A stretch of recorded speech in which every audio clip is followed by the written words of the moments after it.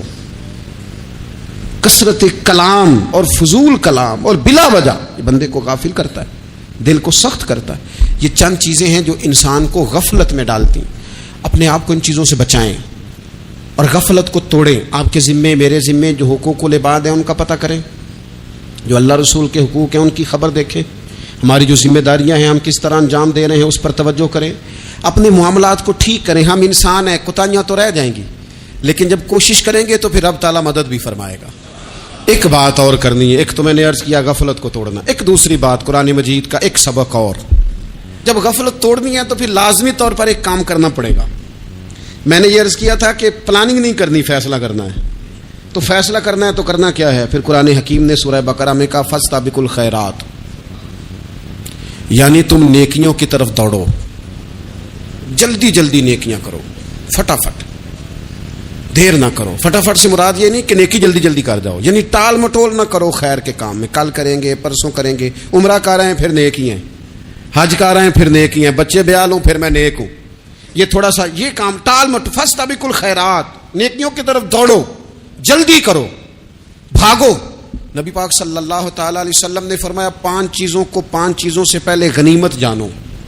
حضور علیہ الصلوۃ والسلام فرمانے لگے ایک تو تم جوانی کو نہ بڑھاپا آنے سے پہلے پہلے غنیمت سمجھ لو.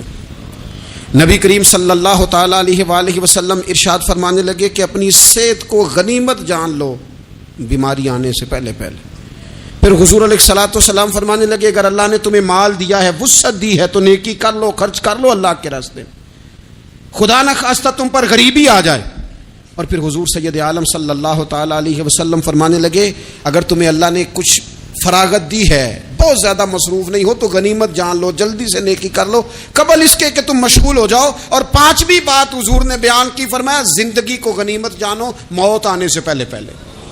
جلدی سے نیکی کر لو. نیکی کے لیے ساری زندگی منصوبہ بندی نہ کرتے رہو. نیکی کے لیے دیکھو نا، ہماری زندگی میں یہاں دنیا میں رہ کے چند منٹوں میں وہ نیکی کی جا سکتی ہے جو قیامت کے بعد صدیوں کا ہمارا فائدہ کرے گی، صدیوں کا فائدہ کرے. کرتے نہیں، پلاننگ کر رہے ہیں، منصوبہ بندی کر رہے ہیں، بس تیاری کر رہے ہیں، بس حضرت آپ دعا کر دیں، اللہ تعالیٰ دعائیں بھی قبول فرمانے والا ہے. لیکن جو نیکی نصیب ہوتی ہے اسے جلدی سے کر گزریں، اسے فٹافٹ کریں. میں ایک گاؤں میں گیا، اب تو خیر وہ دور نہیں رہا، یہ 10-15 سال 20 سال پہلے نا جو نوجوانوں کی مصروفیات ہوتی تھیں ان میں سے ایک مصروفیت یہ ہوتی تھی کہ گندم لے کے چکی پہ جانا ہے، آٹا پسوا کے لانا ہے. یہ ایک بڑی، چونکہ سبھی گھروں کے اندر سال کے لیے گندم سٹاک کر لی جاتی تھی، تو گندم لے کے جانا یہ ایک ڈیوٹی ہوتی تھی. ایک نوجوان ایک گاؤں میں، اس کی مجھے تعریف سننے کو ملی. تو ایک بوڑھی اماں کہنے لگی یہ تو بڑا نصیباں والا ہے، سارے دا ہی آٹا پہ آ لے ہوتا ہے. اور آتے جاتے پوچھ لیتا ہے کہ اماں کوئی، کہنے لگی میرے بچے باہر ہوتے ہیں، یہ مجھے دوائی بھی لا دیتا ہے شوگر کی، میں مریضہ ہوں. یعنی خیر جتنی ہو سکے جتنی. میرے ایک سنگی ہیں تو سڑک پہ کوئی بندہ کھڑا ہوتا ہے نا، اللہ تعالیٰ انہیں سلامت رکھے، بندہ کھڑا ہوتا ہے تو کہتے ہیں میں اس سے پوچھ لیتا ہوں بابا جی کدھر جانا ہے، فلانی جگہ جانا ہے، تو کہتے ہیں میں موٹر سائیکل پہ بٹھا لیتا ہوں. بندہ دیکھ کے مجھے سمجھ آ جاتی ہے ضرورت مند ہے، کوئی چور نہیں، کوئی ڈاکو نہیں، ضرورت مند ہے.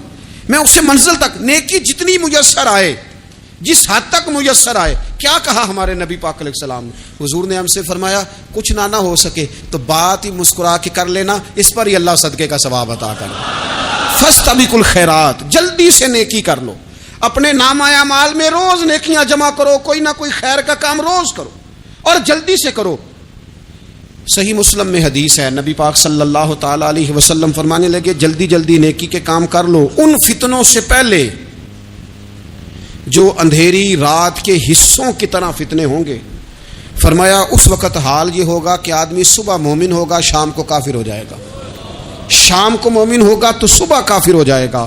اور فرمایا لوگ دنیا کے بدلے اپنا دین تک بیچ ڈالیں گے. معاذ اللہ جھوٹی قسمیں نہیں کھائی جاتی، جھوٹا قرآن مجید نہیں لوگ اٹھا لیتے. لوگ دنیا کے لیے دین بیچ ڈالیں گے. اس سے پہلے پہلے جب فتنے اتنے زیادہ ہو جائیں، اس سے پہلے پہلے نیکی کر لو، کوئی خیر کا کام کر لو، جلدی سے کچھ ایسا کر لو. حضرت عقبہ بن حارث رضی اللہ تعالیٰ عنہ فرماتے ہیں یہ دیکھیں ہمارے نبی پاک علیہ السلام کی سیرت کیا ہے، حضور کا اسوہ کیا ہے، نبی پاک علیہ السلام ہماری تربیت کس طرح کرتے ہیں. حضرت عقبہ بن حارث رضی اللہ تعالیٰ عنہ کہتے ہیں ہم نے نبی پاک علیہ السلام کے ساتھ عصر کی نماز پڑھی، یہ صحیح بخاری میں موجود ہے. فرماتے حضور سلام پھیرتے ہی فوراً اٹھ کے گھر تشریف لے گئے. یہ ہمارے لیے انوکھی بات تھی، غیر متوقع تھی، پہلے کبھی ایسا ہوا نہیں. سلام پھیرا نماز کا، حضور جلدی سے تشریف لے گئے. اب ہم حیران تھے اور حیرت انگیز طور پر حیران تھے کہ کریم اتنی جلدی تشریف لے گئے. تھوڑی دیر ہوئی حضور واپس آ گئے. تو محبوب پاک علیہ السلام فرمانے لگے گھر میں ایک چھوٹی سی ڈلی، ایک چھوٹا سا ٹکڑا سونے کا پڑا تھا، مال آیا تھا سارا صدقہ کر دیا، وہ تھوڑا سا پڑا تھا، اچانک مجھے یاد آیا وہ تو پڑا رہ گیا. تو حضور فرمانے لگے میں نے کہا کہیں ایسا نہ ہو جائے کہ ساری رات گزر جائے اور میرے گھر میں پڑا ہی رہ جائے، میں جلدی سے جا کے اسے خیرات کر دوں. میں نے خیرات کیا پھر میں واپس آ گیا ہوں. جلدی سے نیکی، جلدی سے نیکی کر لی جائے. ہم بڑا انتظار کر رہے ہیں، بڑا لمبا ہمارا پروگرام ہے، ہمارے پاس ٹائم ہی بڑا ہے. کسی نے کان میں کہہ دیا ہے تیرے پاس بڑا وقت ہے، ابھی تو بڑی عمر پڑی ہے، ابھی تو جناب اور میرے بھائی یہ لوگوں کے کہنے کی باتیں ہیں. پھر پتہ ہی نہیں چلتا حالات کس طرح کے ہو جاتے ہیں اور کیا معاملات انسان کے ساتھ درپیش ہوتے ہیں. جتنی خیر میسر آئے، جتنا بھلا میسر آئے، جتنی انسان کو توفیق ملے. میں نے بزرگوں کو دیکھا، اپنے اصحاب کو،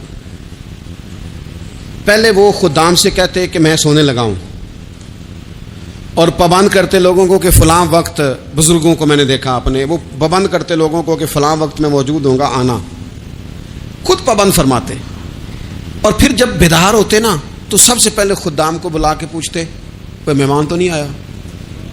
اور جناب آپ نے خود ہی تو پابند فرمایا فلاں دن آنا. کہنے لگے چل یار اگر کوئی آیا تو مجھے ملا لو، میری ملاقات کرا لو. کیوں؟ اس لیے کہ دور سے آیا ہے، مجھ سے ملنے آیا ہے، کوئی خیر کی بات سیکھنے آیا. چلو میرے نام اعمال میں کوئی نیکی جائے گی، کچھ نہ کچھ خیر جمع کر لی جائے، کچھ نہ کچھ ڈیوٹی کر لی جائے، کچھ کام کریں اور جلدی سے کریں. حضرت جابر ابن عبداللہ انصاری رضی اللہ تعالیٰ عنہ بیان کرتے ہیں، یہ بھی بخاری میں موجود ہے. کہتے ہیں ایک صحابی نبی پاک علیہ السلام کی بارگاہ میں حاضر ہوئے غزوہ احد کے موقع پر، اور حال ان کا یہ تھا کہ وہ کھجور کھا رہے تھے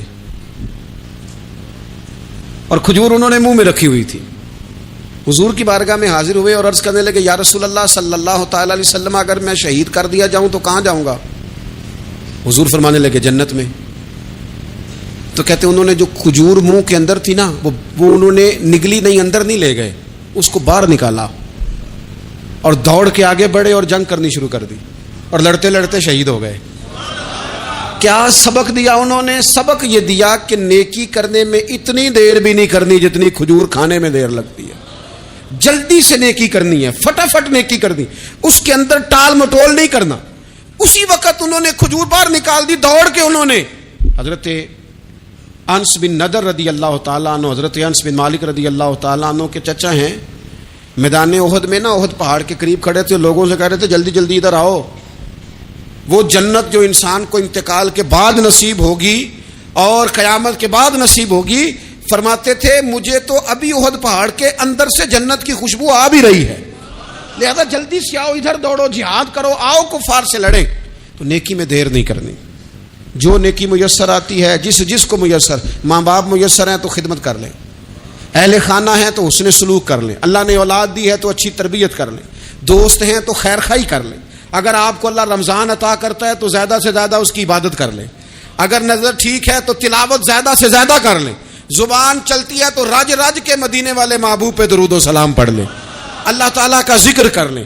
جلدی سے خیر جمع کریں، اپنے وقت کو ضائع نہ کریں. یہ آج کا سبق ہے. ایک تو ہم نے فیصلہ کرنا ہے کہ بس غفلت نہیں، اب غفلت، اب انشاءاللہ اللہ اللہ کرنی ہے، اب کوئی خیر کا کام کرنا ہے.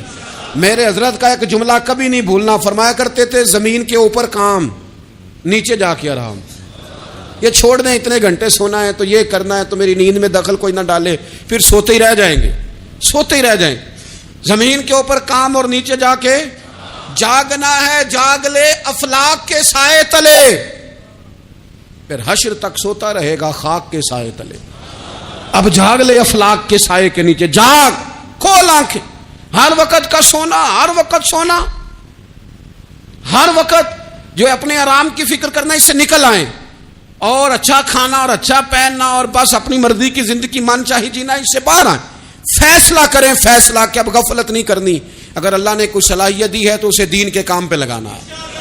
کوئی ڈیوٹی کرنی ہے, کوئی خدمت کرنی ہے. دیکھو خدمتیں ہو رہی ہیں, صدیق اکبر مال دے رہے ہیں, عثمان غنی مال دے رہے ہیں, مولا علی نے تلوار پکڑی ہے, میدان میں جا رہے ہیں, فاروق اعظم گلی گلی نگر نگر رسول اللہ کے دین کی پہرے داری کر رہے ہیں, حضرت جناب سیدنا سلمان فارسی ابو ذر غفاری حضور کی مسجد میں جھاڑو دے رہے ہیں, اور بلال حبشی وہ نبی پاک کی مسجد میں اذان پڑھتے پڑھتے پڑھتے پڑھتے رب نے اتنا عروج فرمایا کہ کعبے کی چھت پہ کھڑے ہو کے بھی اذان پڑھنی شروع, انہوں نے اذان دے دی. تو کوئی کام کرنا ہے, غفلت کو توڑنا ہے اور نیکی کرنی ہے ذرا جلدی جلدی.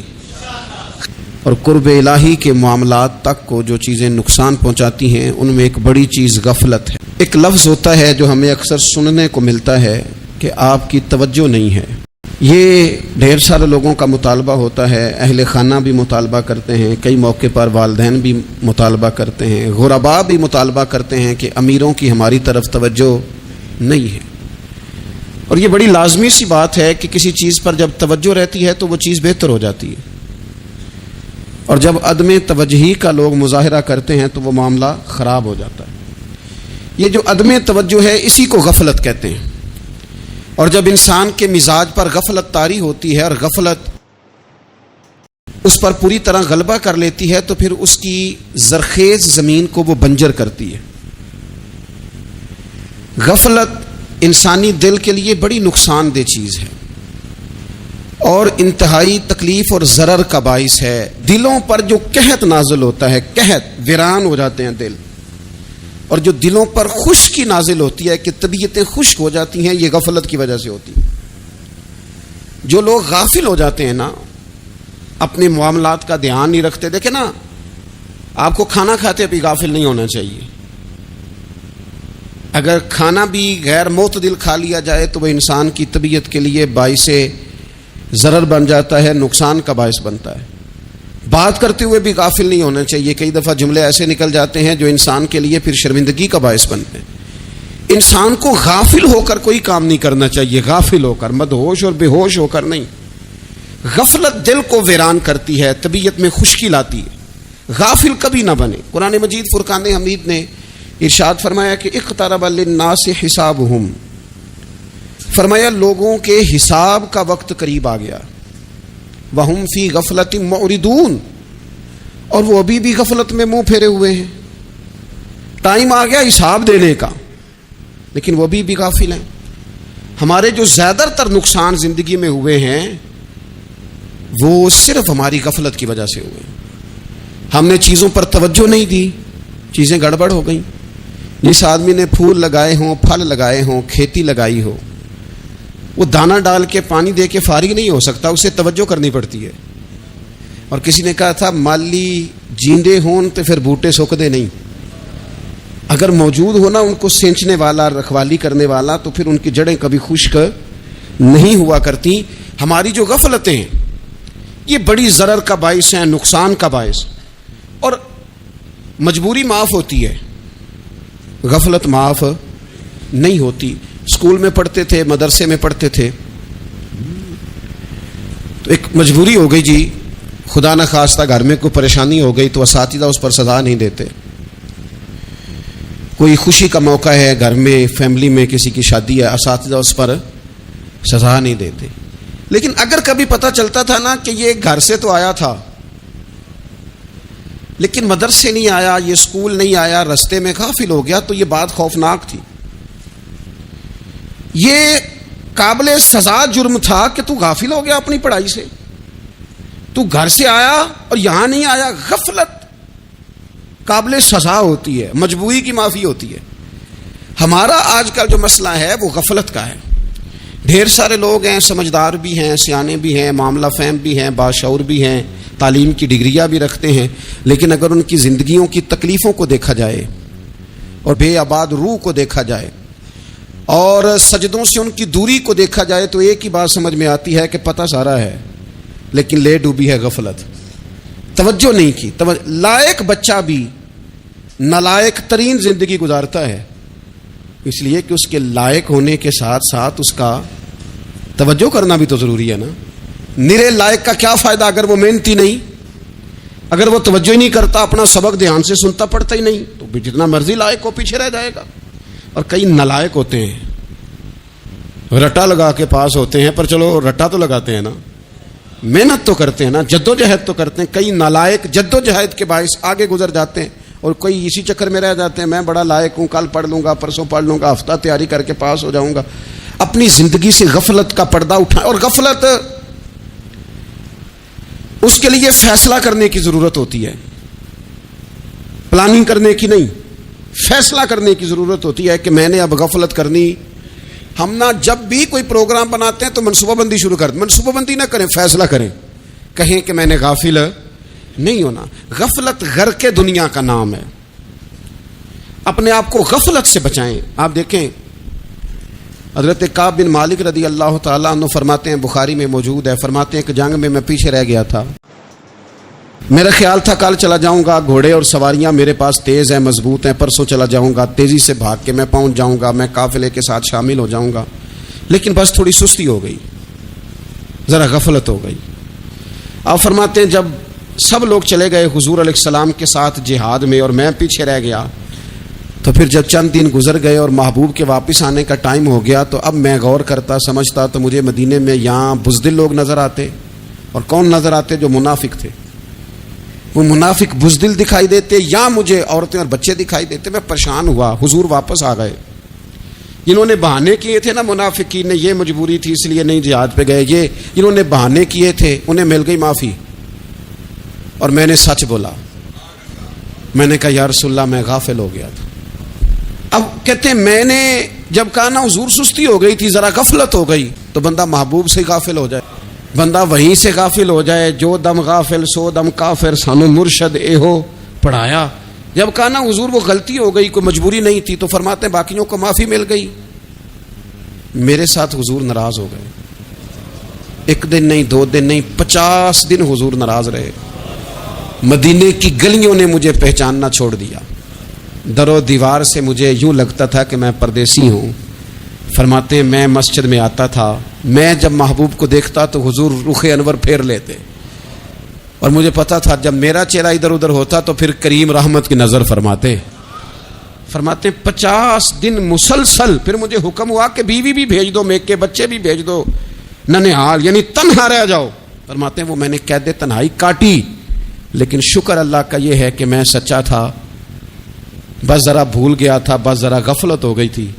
تو فرماتے ہیں پھر اللہ تبارک و تعالیٰ نے میرے اوپر فضل یہ فرمایا کہ میری توبہ کا اعلان رب نے قرآن مجید میں فرمایا.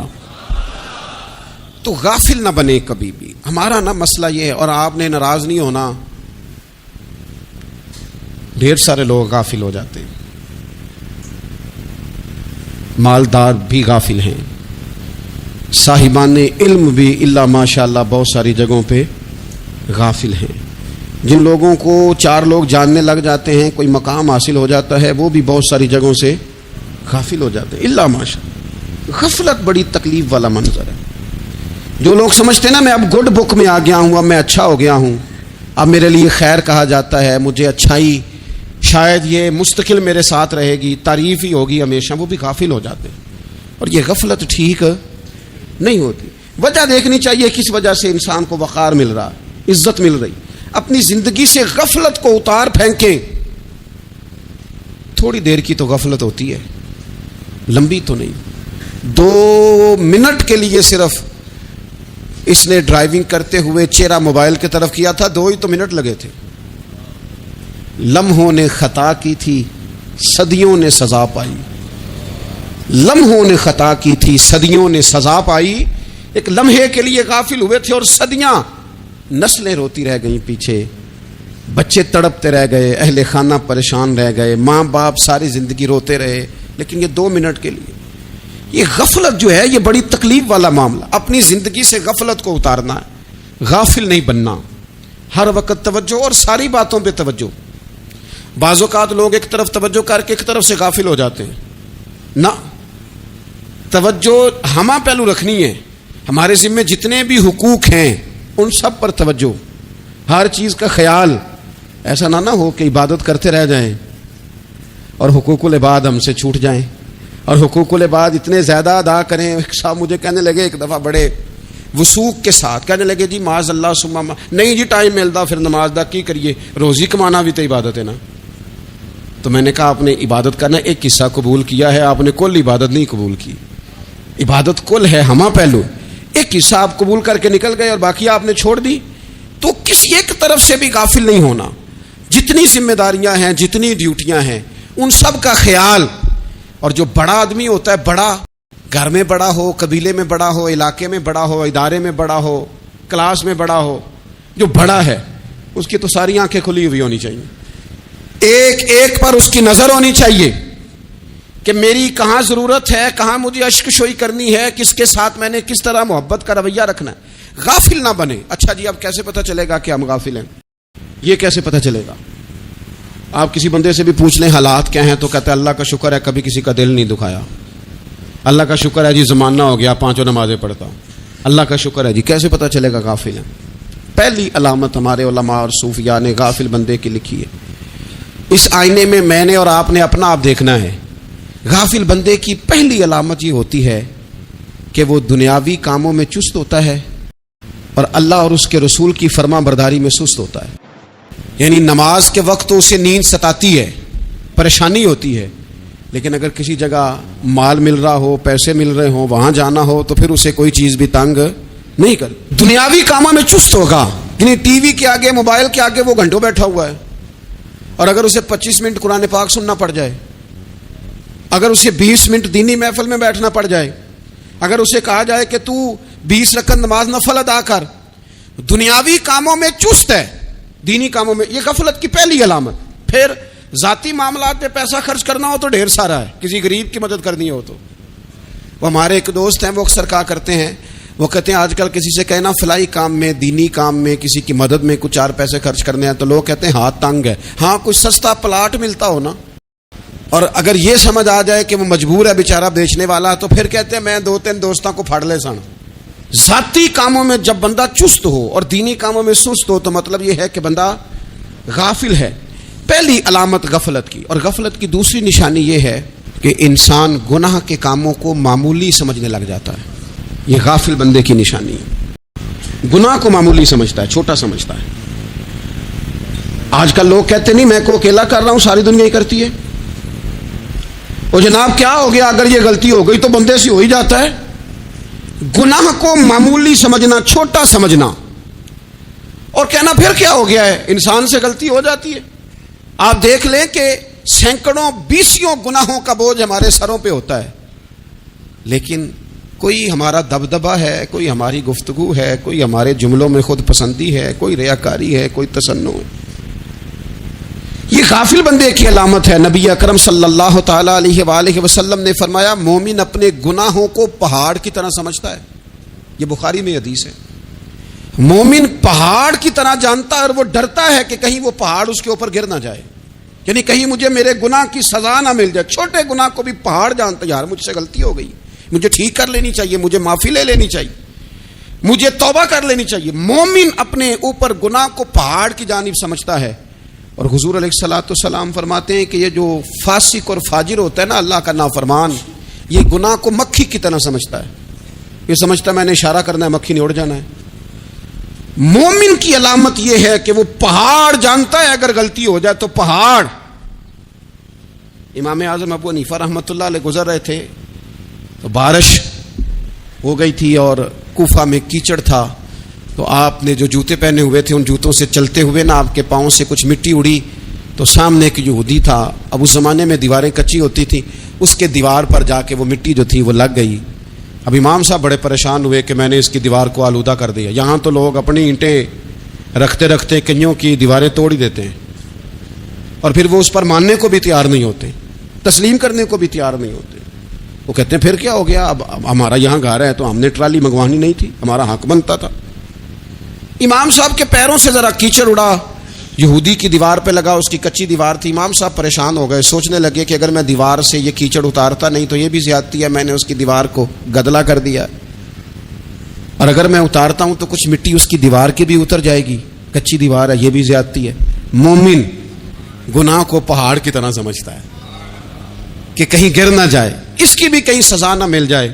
امام صاحب نے اس کے دروازے پہ دستک دی، وہ باہر آیا تو اتفاق سے وہ آپ کا مقروض بھی تھا، اس نے پیسے دینے تھے۔ باہر نکلتے ہی کہنے لگا اوہ آپ تو قرض لینے آ گئے، میرے پاس تو ابھی گنجائش نہیں ادا کرنے کی۔ تو امام صاحب کہنے لگے تو قرض چھوڑ، وہ میں نے معاف کیا، میرے سے غلطی ہو گئی ہے، میں آ رہا تھا، لکڑی کے جوتے اس زمانے میں کھڑاؤں لوگوں نے پہنے ہوتے تھے، کہا وہ میرے پیروں سے ذرا کیچڑ اڑا ہے، تیری دیوار پہ لگ گیا ہے۔ اب میں بڑی دیر سے کھڑا سوچ رہا ہوں کہ اگر میں تیری دیوار صاف نہ کروں تو میں نے یہ میلی کر دی، گدلی کر دی، یہ بھی بات درست نہیں ہے، زیادتی، اور اگر میں اسے صاف کرتا ہوں کچی دیوار سے کچھ مٹی اتر جائے گی تو یہ بھی زیادتی ہے، اب تو بتا میں کیا کروں۔ تو بے موسمہ پھل تھا نا یہ، تو بے موسمہ پھل دیکھ کے بندہ حیران ہو جاتا ہے، جو باتیں روٹین میں نہ ہو رہی ہوں وہ ذرا انوکھی لگتی ہے، بندہ حیران ہو گیا، غور سے امام صاحب کا چہرہ دیکھنے لگا، غور سے چہرہ دیکھنے لگا، اور پھر تھوڑی دیر سوچنے کے بعد کہنے لگا حضور پہلے میں نے دین اسلام کے بارے میں پڑھا اور سنا تھا، آج میں نے دین دیکھا ہے۔ پہلے میں نے سنا تھا کہ دین اسلام اس طرح کا ہے، آج میں نے دین۔ ہم نہ پوری دنیا کے کافروں کو دین سنانا چاہتے ہیں، دکھانا نہیں چاہتے، ہم نیک نظر آنا چاہتے ہیں، نیک بننا نہیں چاہتے، ہم نیک نظر آنا چاہتے ہیں۔ نتیجہ کیا نکلتا ہے کہ کچھ عرصے کے بعد پتہ چل جاتا ہے بندہ کس لیول کا نیک ہے، کیا معیار ہے اس کی نیکیوں کا۔ کہنے لگا حضور پہلے میں نے دین سنا تھا، آج دیکھا ہے۔ آپ وہ مٹی کی دیوار پر جو کیچڑ لگ گیا ہے، دیوار کو بعد میں صاف کیجئے گا، پہلے کلمہ پڑھائیں تاکہ میرے اندر کا کفر صاف ہو جائے، مجھے مسلمان کر دیں۔ تو غافل آدمی جو ہوتا ہے نا، وہ پھر تیسری بات، جب بندہ بہت زیادہ غافل ہو جاتا ہے پھر اعلانیہ گناہ کرنے لگتا ہے۔ ایک گناہ پھر اس کا اظہار گناہ۔ ایک بندہ، حدیث پاک میں آتا ہے، ایک بندہ رات کو کوئی غلطی کرتا ہے، اللہ تعالیٰ اس پہ پردہ ڈال دیتا ہے، لیکن وہ سویرے خود لوگوں کو بتاتا پھرتا ہے میں نے یہ کیا، میں نے یہ کیا۔ جب آپ اظہار گناہ کرتے ہیں نا تو سامنے والا بھی دلیر ہوتا ہے، کہتا ہے اس نے کیا میں کر لوں گا تو پھر کیا ہوا۔ ہمارے علماء نے لکھا ہے کسی کی نماز قضا ہو جائے تو کسی کو بتائے نہ، قضا پڑھ ڈالے، اس کا جگہ جگہ ذکر نہ کرے۔ جب آپ کہیں گے نا میری قضا ہو گئی تو آپ کے ساتھ رہنے والا بچہ دوست سمجھے گا یار اس کی قضا ہو گئی یا تو میری بھی ہو جائے گی تو کیا ہوا۔ گناہ کرنا بھی گناہ ہے اور گناہ کا اظہار بھی گناہ ہے۔ نبی اکرم صلی اللہ تعالی علیہ وآلہ وسلم نے ارشاد فرمایا میری ساری امت کو معافی مل جائے گی سوائے ان لوگوں کے جو اعلانیہ گناہ کرتے ہیں۔ یہ بخاری مسلم دونوں میں حدیث موجود ہے۔ جو اعلانیہ گناہ، جنہوں نے خود ساری دنیا کو گواہ بنا لیا، میں نے یہ بھی جرم کیا، یہ بھی کیا، یہ بھی کیا، یہ بھی کیا، خود انہوں نے لوگوں کے، بہت بڑے غافل آدمی کی علامت ہے کہ گناہ کرے اور پھر اوپر سے اعلانیہ گناہ کرے، اتنا بڑا جرم کرے۔ پھر چوتھی علامت اگر ہم دیکھنا چاہیں کہ ہم غافل تو نہیں، تو غافل بندے کی چوتھی علامت یہ ہوتی ہے کہ وہ فضول کاموں میں وقت بڑا ضائع کرتا ہے۔ فضولیات میں ادھر بیٹھے ہیں ادھر بیٹھے ہیں، یہاں گپ شپ ہو رہی ہے، وہاں موبائل دیکھا جا رہا ہے، پھر کچھ ٹائم ملا ہے تو پھر کہیں دور دراز کسی ہوٹل پہ کھانا کھانے چلے گئے، پھر کچھ ٹائم ملا تو چلو نکلتے ہیں ذرا کوئی ہفتہ سیر کر آتے ہیں، یہاں گپ شپ ہے، فلاں کو ڈسکس کر لیتے ہیں، فلاں کے بارے میں بات کر لیتے ہیں، سیاسی تبصرے کر لیتے ہیں، یہ تھوڑی گفتگو ہو جاتی، چلے محلے داروں پہ تبصرہ شروع کرتے ہیں، کون روٹی زیادہ کھا رہا ہے اور کس کے پاس پیسے زیادہ آ گئے، چلو جا کے پتہ کرتے ہیں۔ حالانکہ یہ پتہ نہیں کرنا چاہیے تھا، پتہ تو اس کا کرنا چاہیے تھا جو بیچارہ کل سے بھوکا ہے، خبر تو اس کی رکھنی چاہیے تھی جس بیچارے کے گھر میں بچوں کے لیے پہننے کو کپڑے موجود نہیں ہیں، اس پر تبصرہ یہ کرتے ہیں کہ یہ محنت کیوں نہیں کرتے، اور اگر کسی پر اللہ عطا کر دے پھر حساب ضرور لگاتے ہیں کہ ذرا معلومات کرو یہ اتنی جلدی آگے کیسے نکل گئے۔ غافل بندے کی علامت ہے وقت کا ضائع کرنا اور فضول کاموں میں ضائع کرنا اور بلا وجہ ضائع، اور ایسے سوالات کرنا جن کی ضرورت ہی کوئی نہیں، بالکل ضرورت ہی نہیں، کوئی مطلب ہی نہیں، لیکن ہم لوگ وقت ضائع، یہ غفلت کی علامت، غفلت۔ اللہ والوں کی علامت کیا تھی؟ ایک بات انہوں نے زندگی میں لے لی، سیکھ لی، پھر ساری زندگی اسی پہ گزار دی۔ ان کا ارادہ تھا نا کشکول سیدھا کیا۔ کچھ لوگ ساری زندگی لیکچر قبول لے لے کے سن کے پھر بھی سمجھنے کو تیار، یہ غافل دل کی علامت ہے۔ اس لیے نبی پاک صلی اللہ تعالی علیہ وسلم نے فرمایا دو نعمتیں ایسی ہیں جن میں اکثر لوگ غفلت میں ہیں، ایک صحت اور دوسری فراغت۔ لوگ بلا وجہ وقت ضائع کرتے ہیں. اللہ نے صحت دی ہے, کسی خیر کے کام میں لگائیں. اگر آپ کے پاس فارغ وقت ہے تو قرآن پاک کو یاد کریں, ترجمہ اور تفسیر سے پڑھیں, محبوب پاک علیہ السلام کی احادیث کو یاد کریں, اللہ والوں کی باتیں سنیں. وقت ملے تو عبادات میں لگائیں, نوافل میں لگائیں, تلاوت میں لگائیں, ذکر اذکار میں لگائیں. اور پھر اللہ مزید توفیق عطا کرے تو کسی کے بھلے میں وقت لگائیں. گلی سے کوئی کانٹا اٹھائیں, کوئی روڑا اٹھائیں, کوئی کسی کی مدد کریں. لیکن یہ غافل انہیں کی علامت ہے کہ اپنے وقت کو ضائع کرنا. اور پھر اسی طرح غفلت کی 5ویں علامت یہ ہے کہ اگر بندے کو دنیا سے پورا پیار ہو جائے, یعنی شب قدر میں بھی آ کے کہتا ہے یا اللہ کبھی پیسے دے دینا, شب برات والے دن بھی کہتا ہے کہ مالک اگر کبھی کوئی ایسا سبب لگ جائے نا, یعنی بیت اللہ شریف کے سامنے کھڑے ہو کے بھی اگر اس نے مال ہی مانگنا ہے, وہاں بھی اس نے یہی سوال کرنا ہے, حب پہ دنیا اتنی غالب آ جائے تو یہ غافل ہونے کی علامت. دنیا ضرورت ہے, مقصد نہیں ہے. دنیا کی حاجت ہے, مقصد نہیں ہے. یہ مقصود نہیں. اور جب لوگ فقط دنیا کے مال کو, دولت کو, نبی پاک علیہ السلام نے فرمایا وہ لعنتی ہے جو درہم اور دینار کا بندہ بن گیا ہے, پیسوں کا بندہ بن گیا ہے. مل جائے تو خوش ہوتا ہے, نہ ملے تو تکلیف میں آ جاتا ہے. یہ غافل بندے کی علامت. مومن تو وہ ہوتا ہے کہ دولت رزق حلال ضرور کماتا ہے تاکہ کسی کے آگے ہاتھ نہ پھیلانا پڑے, کوشش ضرور کرتا ہے, پر دنیا کو جیب میں جگہ دیتا ہے, دل میں نہیں دیتا. اس کی جگہ جہاں ہے اسے وہاں رکھتا ہے, اسے دل میں جگہ. دل تو ایک ہے, اس میں رب رسول کو بسائیں گے یا کسی اور کو بسائیں گے. تو حب دنیا یہ غافل ہونے کی بہت بڑی علامت ہے. پھر اسی طرح جو بندہ رب کریم کو جانتا نہیں نا, وہ بھی غافل ہو جاتا ہے. ایک تو جو یہ نہیں نہ جانتا کہ رب کریم سزا دے گا, مجھے دیکھ رہا ہے, اسے نہ اونگ آتی ہے نہ نیند آتی ہے, جو اس کی معرفت نہیں رکھتا کہ میرا رب ہر وقت مجھے دیکھ رہا ہے, وہ بھی غافل ہو جاتا ہے. جسے پتہ ہونا کہ مجھے دیکھ رہا ہے وہ غافل نہیں ہوتا. اور جو یہ سمجھ لیتا ہے نا کہ شاید معاذ اللہ ثم, اس یقین کو پکا نہیں کرتا, وہ غافل ہو جاتا ہے. اور ایک جو یہ نہیں نہ جانتا کہ رب مہربان کتنا ہے, وہ بھی غافل ہو جاتا ہے. مجھے بتائیے سب سے زیادہ تو بندہ اس کے دروازے پہ جاتا ہے نا جو سب سے زیادہ مہربانی کرنے والا ہو. اس دروازے سے بندہ اٹھتا ہی نہیں. تو جس کو یہ یقین ہو جائے نا سب سے زیادہ کرم فرمانے والی ذات اللہ رسول کی ہے, وہ کبھی رب رسول سے غافل نہیں ہوتا. وہ کبھی اللہ رسول کا دروازہ چھوڑ کے نہیں جاتا. وہ کبھی کسی اور جگہ جا کے پناہ تلاش نہیں کرتا. جسے پتہ چل جائے نا وہ کریم کتنا ہے, مہربان کتنا کرے گا.